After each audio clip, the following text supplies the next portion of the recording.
Olá! Esse vídeo aqui, essa aula, para quem não pôde estar presente na nossa aula ao vivo, né, de hoje. Espero que da próxima vez você possa estar com a gente. Hoje nós falamos sobre história. Semana passada nós falamos sobre as grandes navegações. E nessa semana nós vamos falar sobre a chegada dos portugueses ao Brasil. Começando lá pela página 255, né, nós começamos nessa página na explicação. Como nós aprendemos na aula anterior, Portugal foi o primeiro país a sair em busca, né, de uma nova rota para as Índias Orientais e de novas fontes de matérias-primas. É nesse contexto que se dá a chegada dos portugueses ao território brasileiro. Nós podemos considerar a chegada dos portugueses ao Brasil como fruto das expedições marítimas realizadas pelos navegadores portugueses ao longo do século XV. Tá? Então não foi por acaso, né, que eles chegaram ao Brasil. Eles realmente queriam descobrir o que tinha, o que havia do outro lado do Oceano Atlântico, e eles se programaram para isso. A expedição portuguesa. O explorador Vasco da Gama conseguiu chegar a Calicut, na Índia, em 1498, alcançando então o principal objetivo português durante as grandes navegações, que era encontrar uma nova rota para a Índia. Pouco tempo depois, Portugal decidiu organizar uma nova viagem a Calicut, dessa vez sob o comando de Pedro Álvares Cabral.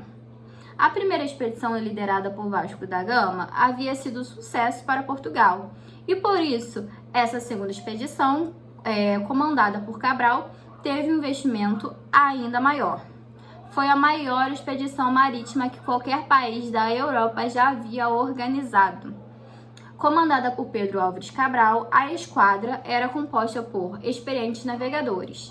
Era bem numerosa, formada por 13 embarcações, sendo 3 caravelas e 10 naus.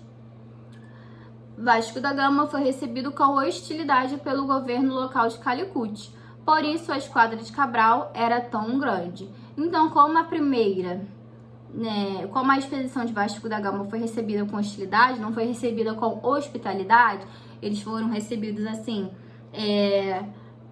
com um ambiente não muito amigável, a expedição de Cabral ela foi maior, né, para que se houvesse alguma coisa, eles tivessem recursos ali, né, para utilizarem. Pedro Álvares Cabral saiu de Lisboa em 9 de março de 1500, em direção à Índia.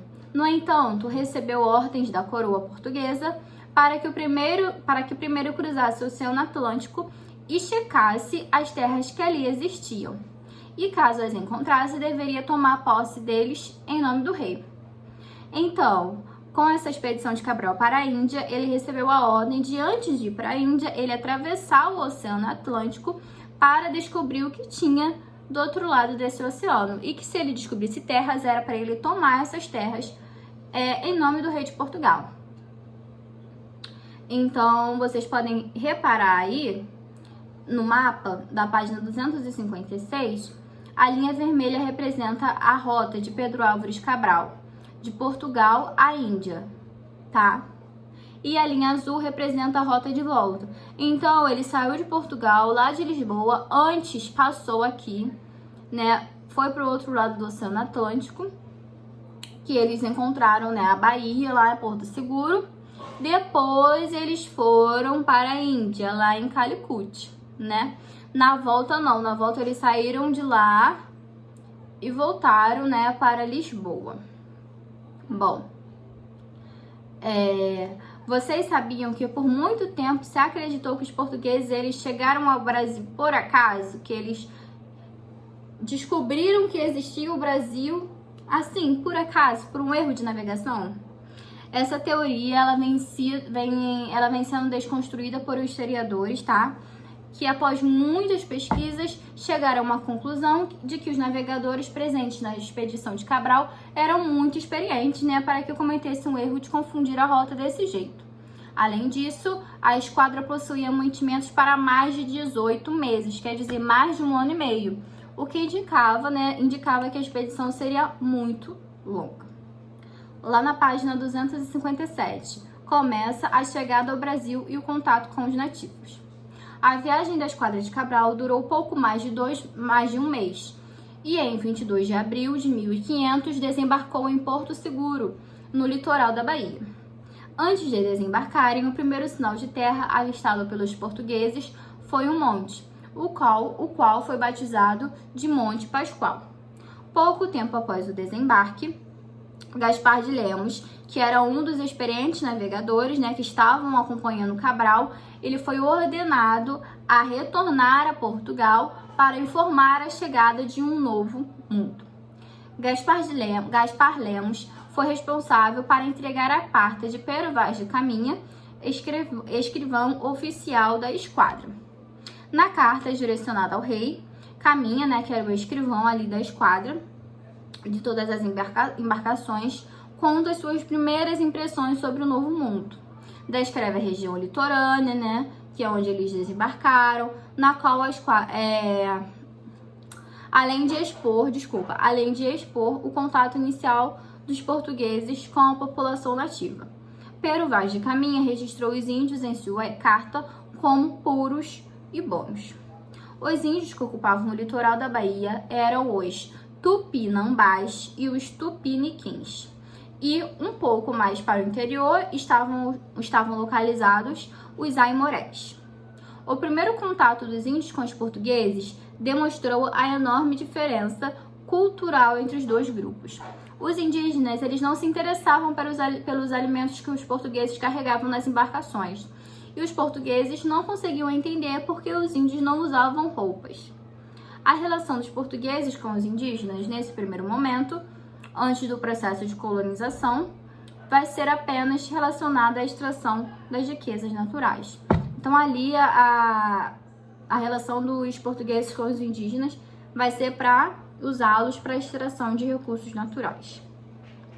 Nos primeiros anos, aproximadamente até 1530, eles chegaram aqui na Bahia em 1500, então até 1530, os primeiros 30 anos, Portugal não demonstrou interesse em colonizar, a região conquistada, trazer pessoas para aqui, para a Bahia, no caso para o Brasil. Eles não tinham esse interesse, tá? Porém, para que o território ele não ficasse completamente abandonado, e desse espaço para invasores estrangeiros de outros lugares, Portugal decidiu explorar os produtos naturais que a região proporcionava e que seriam de grande utilidade para o comércio português. É nesse momento que a relação com os povos nativos se torna importante. Por quê?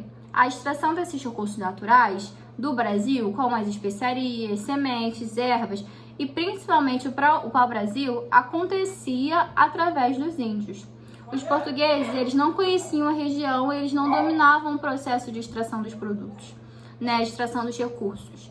Por isso, obtinham a madeira por meio de trocas de objetos com os indígenas, como colares, pentes, machados, entre outros. Então, eles ofereciam esses objetos para os índios, em troca de poderem explorar os recursos naturais do Brasil. A extração do pau-brasil ela se destacou nesse período, pois era extraído uma tinta de cor vermelha, que poderia ser utilizada para pintar tecidos. A exploração do pau-brasil aconteceu por todo o litoral brasileiro. Essa exploração não provocou colonização da terra, nem a fixação de povoamentos. Porém, nesses primeiros anos se tornou uma atividade comercial importante, o que levou Portugal a organizar expedições para proteger o território.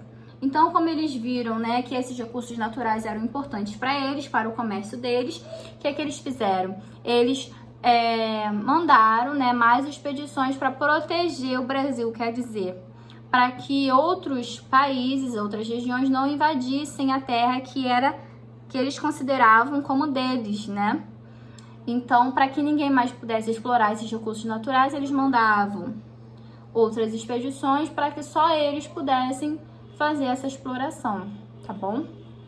Então, agora que nós falamos, sobre a chegada dos portugueses no Brasil, como foi essa chegada, o que aconteceu, como eles inicialmente usaram o Brasil, para a exploração de recursos naturais, você vai fazer as atividades que começam lá na página 259 e vai até a página 260. Além dessas atividades do livro, você vai fazer a folhinha, né, que tá separada, tá bom? Que é da hashtag aula 9. É aula 9, é isso mesmo. E aí você vai fazer essa folhinha que tá separada, tá bom? Que tem como título História, a chegada dos portugueses ao Brasil, tá bom? Então é isso. Espero que da próxima vez você possa estar com a gente ao vivo, tá bom? E eu espero vocês segunda-feira para nossa próxima aula. Um beijo e até lá!